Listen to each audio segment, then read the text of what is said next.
Woodward. And Mr. Woodward, are you the trustee of the Mary J. Woodward Trust? I am. And that trust holds 2 parcels targeted by Summit's proposed hazardous pipeline? It does. In which county? Saragordo County. And sir, did you cause to be filed in this matter what's known as pre-filed testimony along with certain exhibits and attachments? I did. And if we were to go through each one of those questions today, other than perhaps clerical errors, would you give substantially the same answers? Definitely. All right. Can you think of any material updates or corrections that you need to make? There were a couple.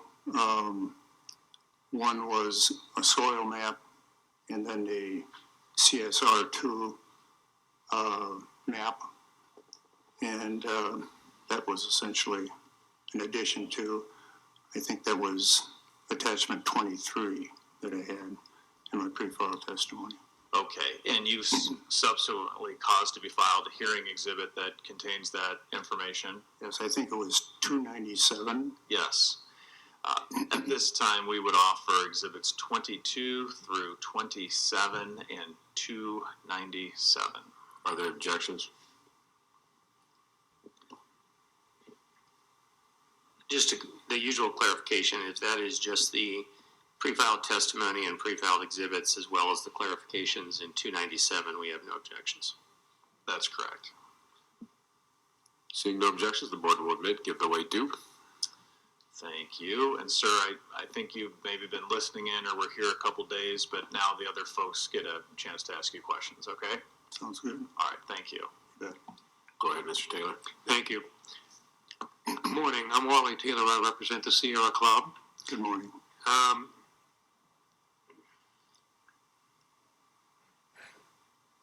How and when did you first learn about Summit's proposed project? That was in September of 2021. Okay. Did you go to the informational meeting that was held? That was the first informational meeting they had. It was in Mason City at NIAC. Okay. The college there.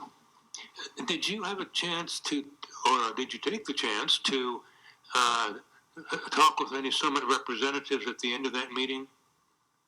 Well, actually, ran into some. My sister and I were there. Not literally ran into them, but my sister and I were there, but it was over. I did ask some questions at the informational meeting. Mr. Powell was there and some of his subordinates, and I asked some questions, certainly. They didn't bring it up, but I said, is Summit trying to get or will get, if this pipeline is installed and enforced, will they get federal tax credits? And so they did come around and respond to that question and some other ones as well. But yes, they were there. We were leaving, my sister and I, and we went downstairs because a big storm was coming on, and so we're going to wait and see what would happen, if it would let up or not. But anyway, they came downstairs and sort of wanted to talk a little bit more, and so my sister's involved with real estate, and they asked her what she did. She said, well, I'm involved with real estate in Ames. And Jimmy Paul says, well, hey, he said, we're going to hire a lot of people, and we'll give you all those leads. And she said, well, I don't need those leads, but at any rate. So anyway, they wanted to have a conversation, apparently. So, but we left. Okay. And, so that was the first time. During that initial conversation, right after the informational meeting, did Summit give you any idea of where the route would be across your land? They had sent through some information in terms of those 2 particular plots, a half mile, the southeast quarter of Section 5, Owen Township, Saragordo County, and the southwest quarter of the southeast quarter of Section 5, Owen Township, in Sarasota County. So they sent those through to me, and that was the first time that I received some notice of where they wanted to be. Yes. So how many parcels do you have that are affected? 2 parcels. Okay. Those 2 that I just mentioned. Okay. Yep. A half mile. That land abuts, it's a farm that we call our South Farm. But anyway, it abuts a county road B43. It's a hard surface road, and it's also 210th Street in Sarasota County. Okay. What sort of follow-up contacts, if any, did you have with Summit representatives? How many contacts have I had with them? Well, how many, what was the nature of the contacts, if any, that you had with Summit representatives? Well, I've had probably 23 contacts from Summit. 3 from individuals, land agents, and the rest have been primarily phone calls to my residence, landline phone or cell phone. The first land agent that contacted me was in June of 2022, and he actually came to my office. I wasn't in the office at that time, but he came to the office, and we have an opaque glass at the entrance to our office, and the administrative assistant there, who called me later to tell me about this, she said we could see him walking back and forth in front of the office, and then he ultimately came in, and he said, "Is Craig Woodward here?" And she said, "No, he isn't." And she said, "Who are you with?" And he said, "With Summit Carbon Solutions." And she said, "What was it you wanted to see him about?" He said, "Well, I didn't have an appointment, but I just wanted to see if I could catch him here at the office. And I wanted to give him something and talk to him." And she said, "Well, he's not here." I mentioned that. And he said, "Well, could you give him this?" And it was an easement agreement. And she took it and gave it to me. But at any rate, there was no contact back to him. But Chris Anderson was his name. I thought that was a little bit invasive, but at any rate, he was the first person that contacted me. Subsequently, in April of 23, Cody Parkins stopped at my residence, and I was not home. I was at the office, but my wife answered the door, and he indicated who he was, indicated that Summit Carbon Solutions, land agent, whatever. And he said, "Is Craig here?" He's not. He's at his office. And he said, "Well, I'd like to talk to him, and I'd like to give him something." And she said, "Well, I can give it to him," but she said, "He's not interested in signing an easement, so just understand that." And at any rate, he left. But he did return in June of 23, second time to my residence. I was not home. I was on appointment.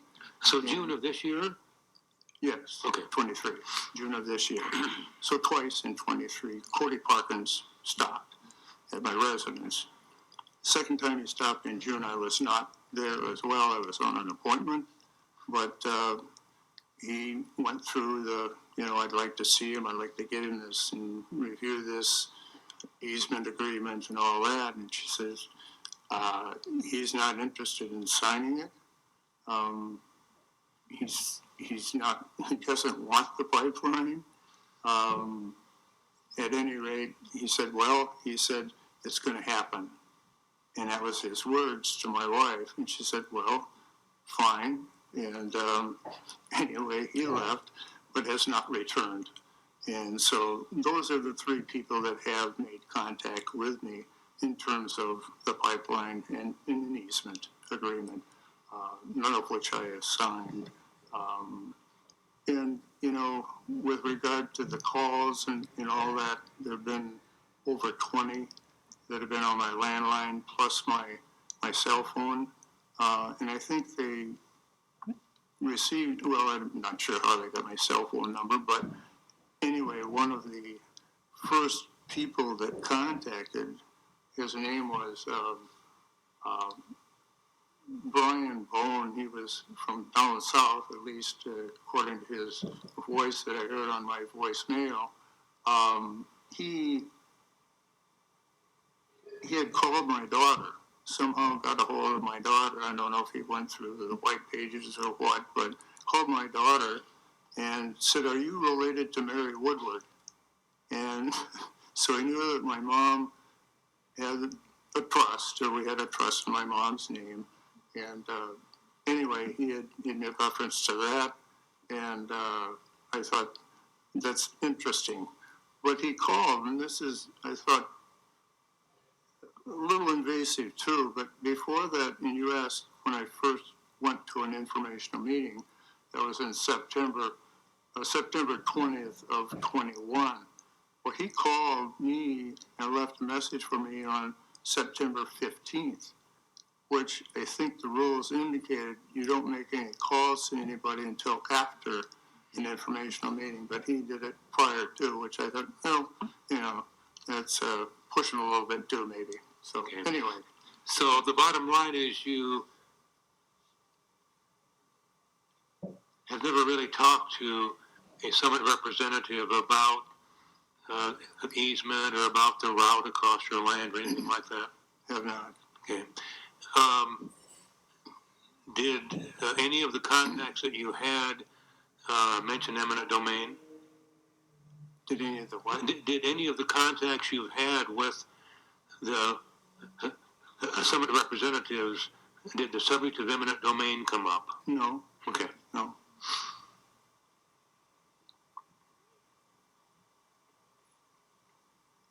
Can we bring the KMZ map up?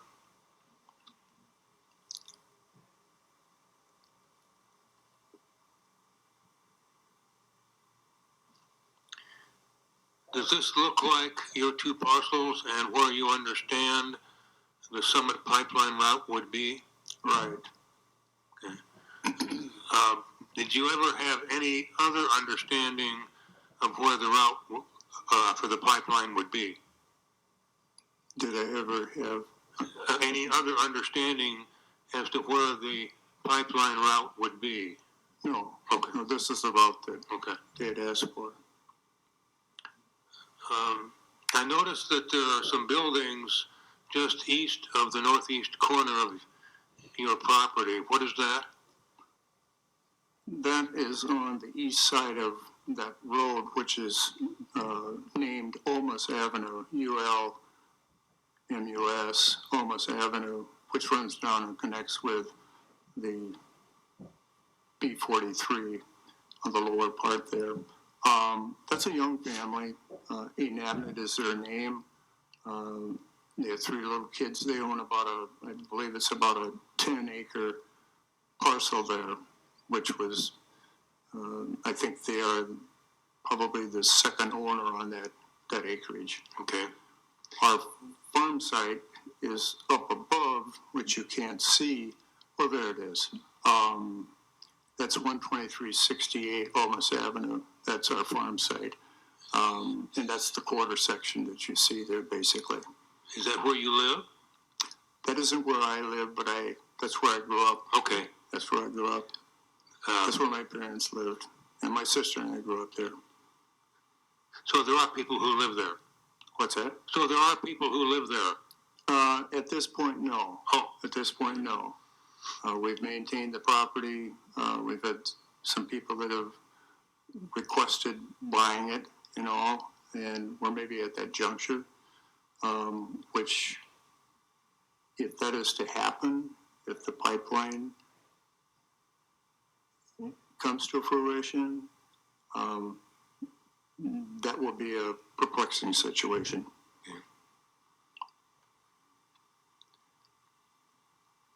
You have introduced into evidence hearing exhibit 297, which apparently is a soil map.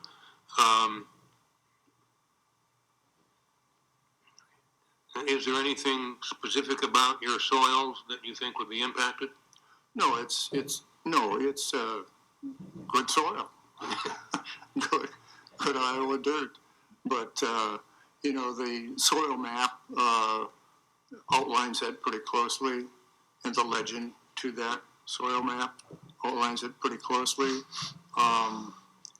The CSR2, which is part of that exhibit as well, and the legend outlines that pretty accurately. It's good soil. CSR, there's a variety of CSR ratings, but it's in the high 90s. So good productive land. Right.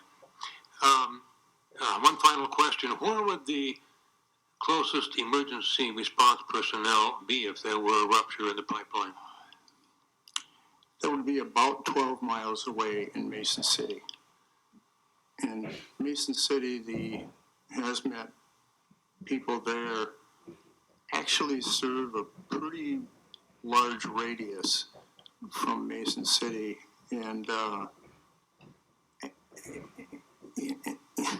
we actually went to see them, my nephew and I, and we asked them, as Summit, have you had conversations with Summit Carbon Solutions? We have. And I said, what have they done for you to enhance your position if there were to be an incident with this pipeline? And I don't think anything had been done. They just talked about what they would do if that hazmat in Mason City, the director of that, needed some assistance. And so I don't think there was anything that they didn't offer training, equipment, anything at that juncture, as far as I knew, at least at that point in time. And that was earlier this year that we had conversations with them. Okay. So, and so I take it the safety is a concern for you? yeah, absolutely.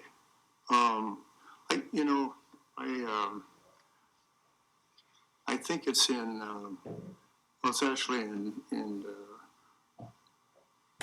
attachment 27, but there's a picture of what you brought up there, but it has a little better definition.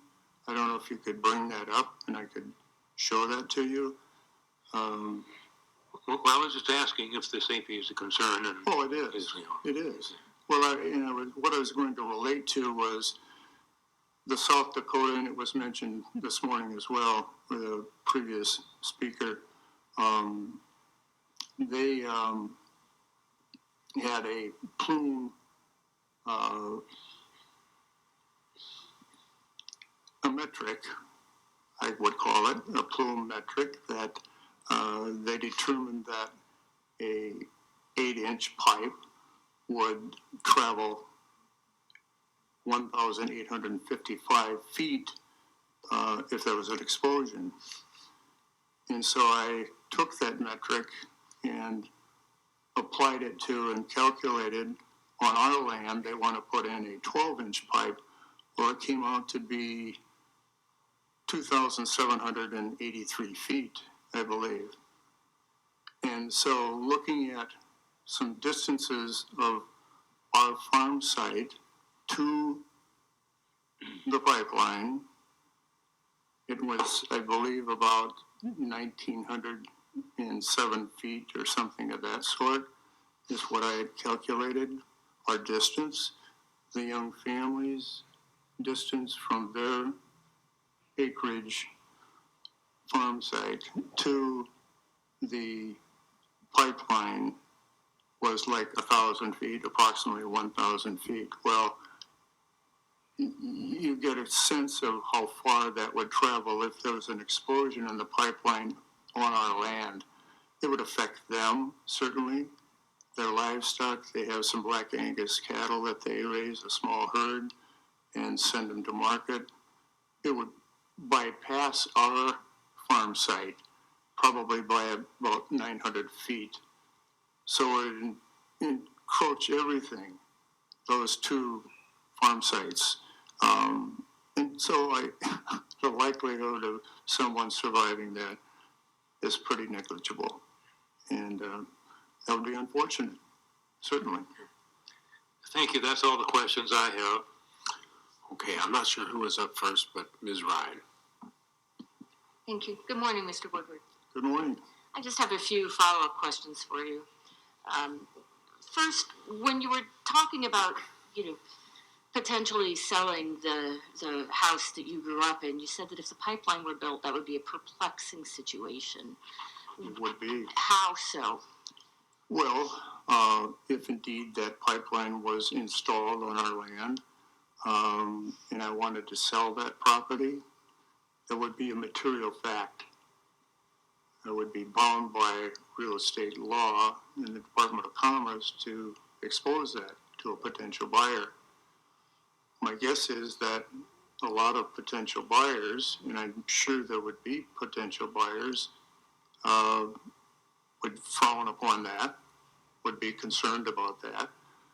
I think likewise, if the pipeline were there, there'd be a degradation of what would happen to our land and a devaluation of that land and that particular property on that farm site. So it would be perplexing. I think the devaluation there'd be no question. Currently the house itself has a value of about close to $300,000, but a nice ranch style home and all. But if you include the buildings that are there, an increased value. But with this situation, the dynamics are not good. You also mentioned that your children are currently the 5th generation. They would be. My son and sisters, daughters, my son and daughters would be 5th generation.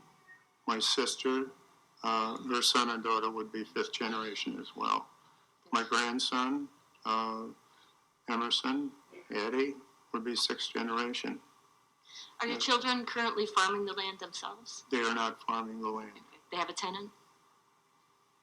I'm sorry? They have a tenant? Do I have a tenant? Well, farming it, yeah. Yes. All right. Yes. And there are, at the moment, plans are to pass it on to a 6th generation. Yes. We'd like to keep it in the family, keep it in the trust. And what all is grown on the farm? What is grown on it? Yeah. Basically corn, soybeans. Occasionally we will rotate and perhaps do some grasses, alfalfa or clover, just to enrich the soil. We have an ecosystem that works, and it's treated us well over the years. Do you sell any of that corn, or does your tenant sell any of that corn to ethanol plants? Yes, yes. And does that factor into your, are you worried about the future of ethanol without the pipeline? It really isn't part of my decision making, nor the tenants. I don't think we're concerned about, ethanol plants and the existence of them at this point in time. However, do I like ethanol plants?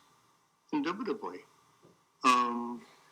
At this point in time, we sell grain to them. Why wouldn't I? But in terms of the existence, ethanol plants,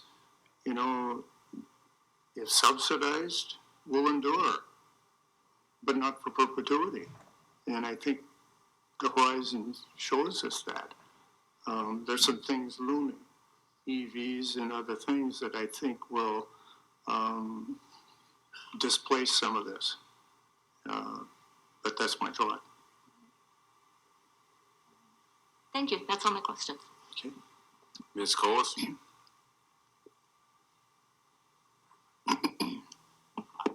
Good morning, Mr. Woodward. I'm Good clear morning. back here. Good morning. I had a question. Can you bring up the KMC map? I was wondering what the darkened area was. Can you explain that to me?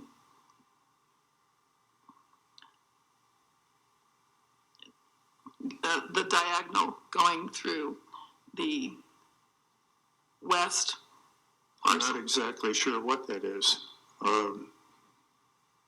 I think the orange-colored area there are the two quarter sections that where the proposed pipeline is, but I'm not sure what that is.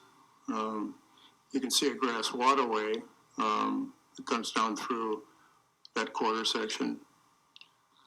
Okay, so it's probably a grass waterway then? No, I don't. It isn't anything that I've seen before, quite frankly.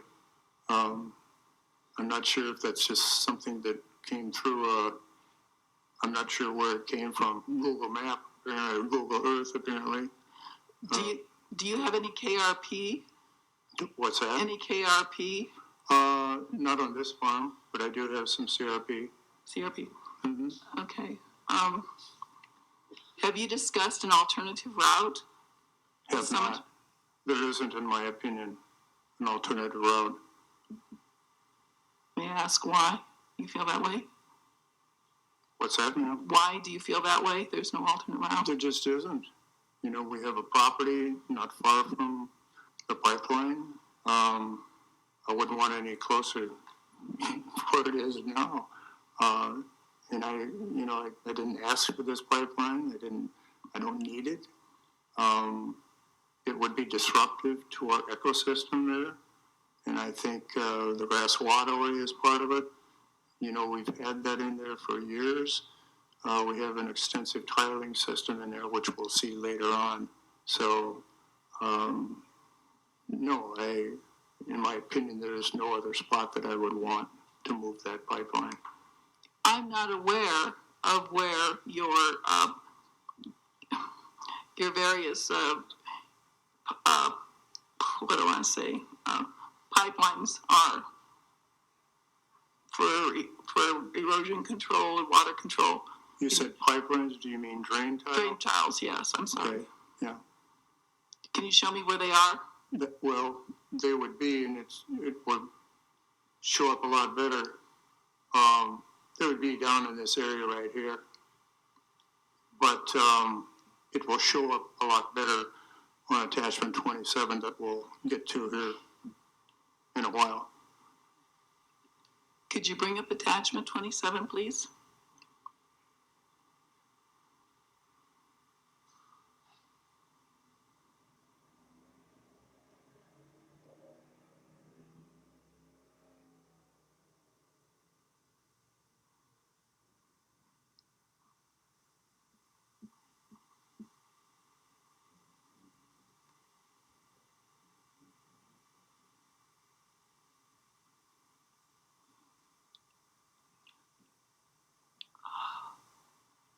Okay, so your tile lines would be impacted by the proposed route, correct?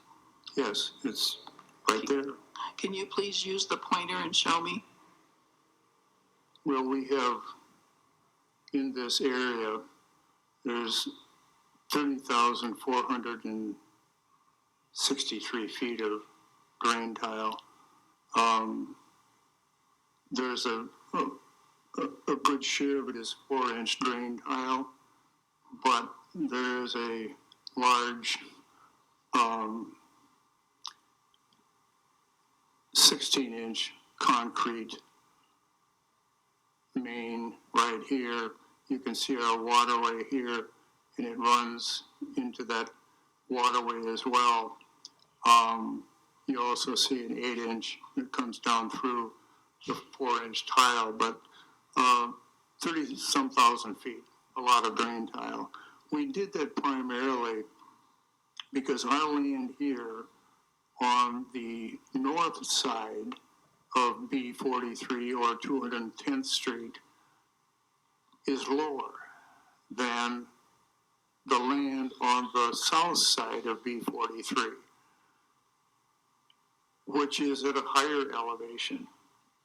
And again, there's some other attachments or other parts of that exhibit which would show that and clarify that as well. But the point is, our land takes runoff water from over 200 acres on that south side of B43, 210th Street.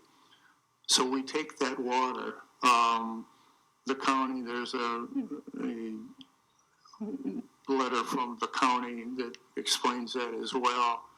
But I had a survey done to run elevations on it, and it's clear that the elevations on our side are lower at the outlet than on the intake on the south side. There's a huge steel corrugated pipe, they call it in the survey language, but it's a culvert. It's huge, and it takes that runoff water and sends it to our side. Can you show me where that is? I'm sorry? Can you point to where that is on the map? Well, I can't show you the south side because that's the bottom of the map there, Okay. but it would be north is at the top of the picture you're looking at, south is to the bottom, and the 200 acres farmland on the south side, higher elevation, we take that water. So in 2016, I did this tiling to make it more farmable for the tenant and more productive as long as we keep it in that drainage situation. So it was something that I felt was necessary because of the abundance of water that comes across to our land. At any rate, I would hate to see that destroyed, and I, could go through that if we run through this entire attachment. So. I'll leave that up to the attorney. Okay. Thank you very much. Ms. Hike? Hello, Mr. Woodward. I'm back over here, dear. Oh, okay. I'm Chris Hike. I'm a landowner as well. Question, you'd mentioned that they were going to put a 12-inch pipe, is what you were told in Yes. on your land? That was my understanding that what they want to put in our land would be a 12-inch pipe, correct? And you understand that someone has requested the Iowa Utilities Board to grant them legal right to construct up to 24-inch? Yes. Okay.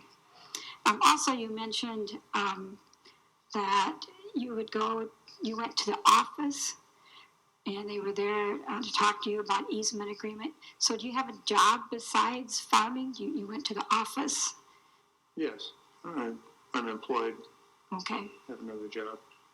I'm involved with real estate. Okay. Yep. Thank you.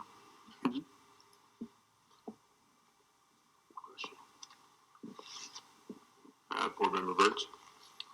We can go back to that tile map, Sorry, please. hold on. Sorry. Mr. Duplinsky, I skipped you.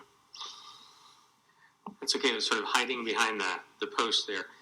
Just a couple quick follow-up questions, Mr. Woodward.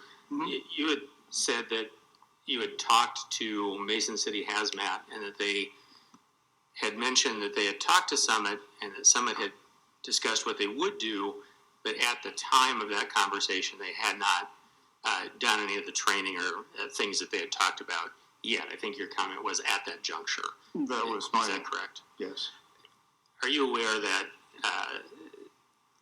Summit witness Rod Dillon testified under oath that he would in fact be providing that extensive testimony before the pipeline is in operation and would continue to do that on a regular basis, whereas turnover occurred in those departments after the pipeline was in operation? I had heard something of that, to that effect, yes.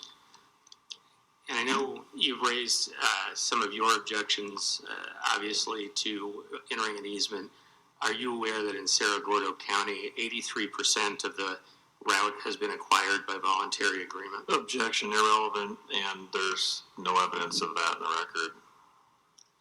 Mr. Jorde, or Mr. Dublinsky.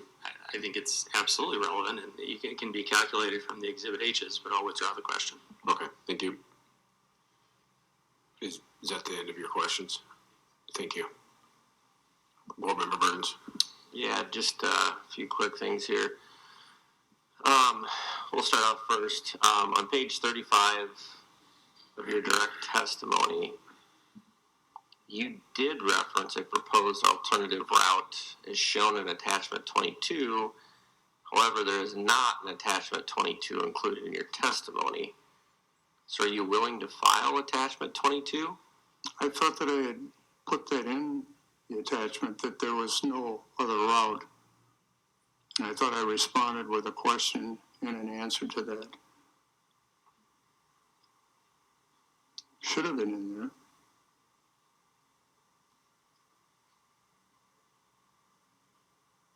And then I had entered additional attachments 23 through 27. So it's not attached. It goes to 21 and then directly to 23.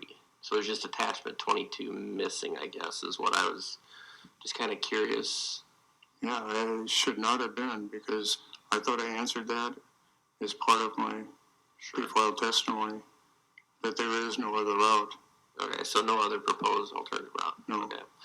And then if we could go back to that tile map quickly.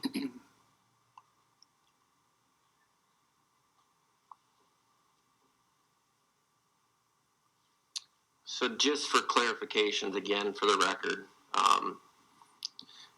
we see it, but we don't see it when we read it sometimes later on. So the red on that map on the south of that parcel, did you say that's 16-inch? You know, I'd have to see the legend for that tile map. I had it in, and it is in attachment 27. Can you run that up a little higher? No, the other way. Keep going. There you go. Okay, Keep there, going. that helps. I think it's a 16-inch, isn't it? Pretty sure that red is a 16-inch, and that's the one that is right there. It comes up and then it connects and goes into that grass waterway that's been there for years. That 16-inch concrete tile is sensitive. To disturb it would be not a good thing. And then you can see also we've got another 8-inch tile here that runs through that's all 4-inch drain tile there. And it's a good system. It works very well. And that helps now that we have the key there, so that would have answered my questions if I'd have saw that earlier. So thank you for that. You bet. So it's interesting. Mrs. Colas's comment made me think a little bit here, because she referred to this as a pipeline. Theoretically, it kind of is a pipeline to carry water. Well, yeah, it's part of a drainage system, part of a drainage district, you might say, for our land. The stuff across the road at the higher elevation that I mentioned, Honorable Burns, is not. There's no tile in it. That's why it comes to us, because they sense that this is lower elevation. We'll send the water, and it was going there naturally. But then the county put in this huge, in 1978, put in that huge corrugated metal culvert to take all of that runoff. And so I felt it really was prudent to do something here to, keep it tillable, farmable for the tenants. But, so I just, Go ahead. well, I just would hate to see it destroyed. So again, for the record purposes, and I believe the big tile that you're talking about from the county, if we scroll up, I'm assuming it's this one that I can see better on my Google map here in front of me, but I think where that grass waterway starts in the northeast corner, is that where you reference this big corrugated tile? No. Oh. No, it's actually go back down to 210th Street. If you raise it just a little bit, well, now you can see better here. And that corrugated tile is right about here, right about there. And you might get some indication of that, but not a great deal. But it's pretty close to that southwest quarter. And that's the entry point for the water coming from the neighbor's field, is that correct? Yes, Onto your land? onto our land. Okay, all right. So we're going... If you stood and looked at it and eyed it, if you're standing, you can see how all of that 200 acres on that south side, the 200 acres, it just all kind of comes that direction. And some of it might get down in the county ditch, but it'll find its way to that culvert. But a lot of it just is found that direction, and that's where it comes across. So, All right, so I'm getting a better picture here. So we're going, we're entering the south parcel, or the south end of your parcel, right, going through the concrete 16-inch into the grass waterway, and then exits at the northeast corner, correct? well, but Honorable Burns, it will find its way into that. The concrete 16-inch will take some of it, not all of it, but some of it's going into that 4-inch tile as well. Okay. Because I can see on Google Earth, in the northeast corner, there's quite a big concrete Right. That culvert used to be structure. a small bridge there, Gotcha. and they put in a large concrete bridge. It goes underneath that. And you believe somewhere in the 1970s the concrete structure was constructed? Well, back to that corner of the southwest quarter where that steel culvert is, that large steel culvert is, that was put in 1978. Right. And the 18-inch tile was put in approximately when? 2016. 2016, okay. So, and we've heard extensively throughout this entire hearing of field tile. And so this weekend, because I'm surrounded by farm fields, and so it was like the farm progress show going on in my neighborhood this weekend. And everybody decided to combine around me, and that's why I'm congested today. It's pretty dusty. So the farm equipment is so big. It's amazing to me how big we've gotten. Do you have concerns, even with your field tile, of that farm equipment? I mean, we've talked a lot about, farm equipment, the pressure it puts on our pipeline, and then what about even our field tile? Yeah. I don't personally, in talking to the tenants, and we discussed that, and also discussed it with Neil Fullerton, who put in all the tile. He's done a lot of other tiling for us as well. And typically, field tile is put in at about 36 inches. And in the right soil, it'll stay there. It doesn't involve disrupting the virgin soil to any extent. It pretty much stays in place as they knife it in. But the treads on the tile, the equipment is heavy. There's no doubt about it, as you say. But we try to do minimum disturbance of the soil. They don't do a lot of tillage, but they do enough, to plant and then harvest. So there's minimum disturbance to that soil over that tile. And a lot of the equipment now has large treads, wide treads, belts, which tend to reduce compaction. So I think it's something that we don't have a lot of concern over. Do you know where the majority of the water exiting your tile system, do you know where that's going to? It probably is going on to, there's a waterway on that east side of Olmus Avenue, which meanders its way down through some farmland owned by Henry Kelke is his name, and I expect that's where it goes, and that's been there for years and years. I remember as a kid seeing that and hunting down in that area, but it's sort of marginal land, but that's ultimately where it will find a path. Then ultimately probably Winnebago River. Well, if it went far enough. Sure. But I don't think it will reach that point. The Winnebago actually is abuts our east farm, and it's a beautiful area down there. But All right, I think that's all I have. Thank you, sir. thank you. Mr. Jorde for redirect.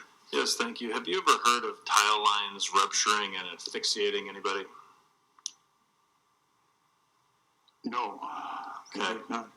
And in your property, it looks like you've got at least 9 lines of varying diameters that would be severed by this construction if it were to occur. Is that about right? It is. It is. It would butcher it. You talked about potentially selling. Would you expect to receive lower offers and ultimately a lower sales price if you were to sell your ground with the pipeline either coming or located there? Knowing its potential, I would disclose that. If it was installed, certainly. And I think the impact would be obvious in terms of pricing. I would expect probably at least 25%, 30% reduction. Would you ever purchase any land that you knowingly, that you knew had a hazardous CO2 pipeline on it? I would not. You said that some of the corn produced on your ground is sold to an ethanol plant, but do you believe that the alleged or tangential or this amorphous couple cents that may or may not trickle down to farmers is something to offset all of your concerns? No. And the study and work you have done showed a toxic plume traveling potentially 2,700 feet from a 12-inch diameter pipe. Is that right? Yes. You were asked a question about other landowners who, quote unquote, allegedly voluntarily signed easements in your county. Sir, when you're told by a Summit land agent that it's going to happen, there's nothing you can do you think that's a good way to kick off a discussion on a voluntary easement? Doesn't seem appropriate to me. Okay. I don't have anything further. Thank you. Thank you. Thank you, Mr. Woodward. You're excused. We appreciate it. We Could will take a quick. I'm sorry. Oh, okay. I was just wondering if we could take a quick look at one of those. So we've concluded, and now we're going to go off the record. Take a 15-minute break, and then Mr. Jorde, we will move on to your next witness. Who is your next witness, Mr. Jorde? Jody Wilson. Okay. Thank you. Appreciate that. Thank you, Mr. Woodward. We appreciate it. Okay.